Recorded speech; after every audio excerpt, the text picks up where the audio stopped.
Danes okopavamo kolobar okrog pistacije. Vsi ti kolobari pri sadnem drevu je dobro, da so okopane. To je pistacija, ki je stara 1 leto in najprej smo vse skupaj obdelali z nehajno motiko Pepo.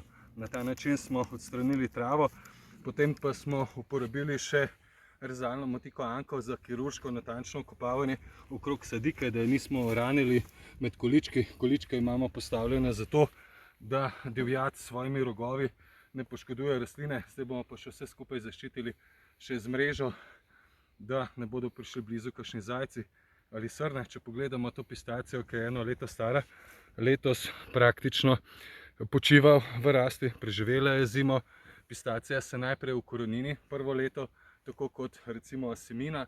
Prvo in drugo leto je bolj v mirovanju, potem pa hitro nadaljuje z rastjo. Polnorodnost pride približno po 5-7 letih. Sadike so na voljo tudi za nakup, tako da priporočam, da posadite pistacijo na svojem vrtu, kajti je to rastlina, ki vas bo obdarila zelo bogatim pridelkom. Sadite pa vse, dokler zemlja ne zmrzne.